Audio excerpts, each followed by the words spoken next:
3 തരത്തിലുള്ളൊരു protection ബോവസിന്റെ വയലിൽ രൂത്തിന് ലഭിക്കുന്നുണ്ട്. 3 types of protection.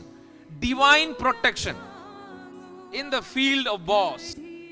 Do not touch her. അവളെ തൊടരുത്. അവളുടെ ശരീരത്തിന്റെ മേൽ ഒരു പ്രൊട്ടക്ഷൻ ഉണ്ട്. Do not embarrass her. അവളെ ഉപദ്രവിക്കരുത്.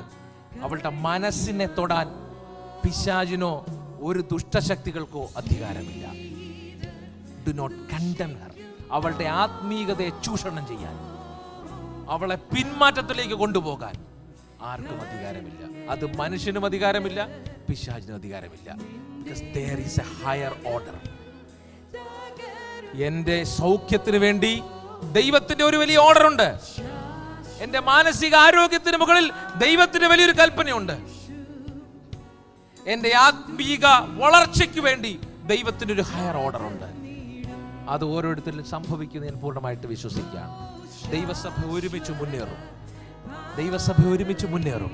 നമ്മൾ ഒരുമിച്ച് വെല്ലുവിളികളെ നേരിടും. നമ്മൾ ഒരുമിച്ച് ജയിക്കും. നമ്മൾ ഒരുമിച്ച് ഈ മതിലുകളെ കീഴടക്കും. നമ്മൾ പരാജയപ്പെട്ടു പോകില്ല. ഒരു കുഞ്ഞു പോലും തകർന്നു പോകാൻ ദൈവം അനുവദിക്കില്ല. There is a divine protection. അത് രൂത്ത് ചോദിച്ചതല്ല, രൂത്തിന് ദൈവം കൊടുത്തതാണ്. രൂത്ത് ഒരിക്കലും ആഗ്രഹിച്ചതല്ല ബോവസിന്റെ വയലിൽ. ഇവിടെ നിങ്ങൾ വന്നിരുന്ന് കേട്ട് പോകാൻ വേണ്ടി മാത്രമായിരിക്കാം. പക്ഷെ നിങ്ങൾ അറിയാതെ there is going to be divine protection over you. ഞാൻ ഈ പറഞ്ഞ 3 മേഖലകളിലും കർത്താവിന്റെ ഒരു പ്രൊട്ടക്ഷന്റെ കീഴിലേക്ക് നിങ്ങൾ വരുവാനായിട്ട് പോവുകയാണ്. And you are under the mighty wings of God. Praise God.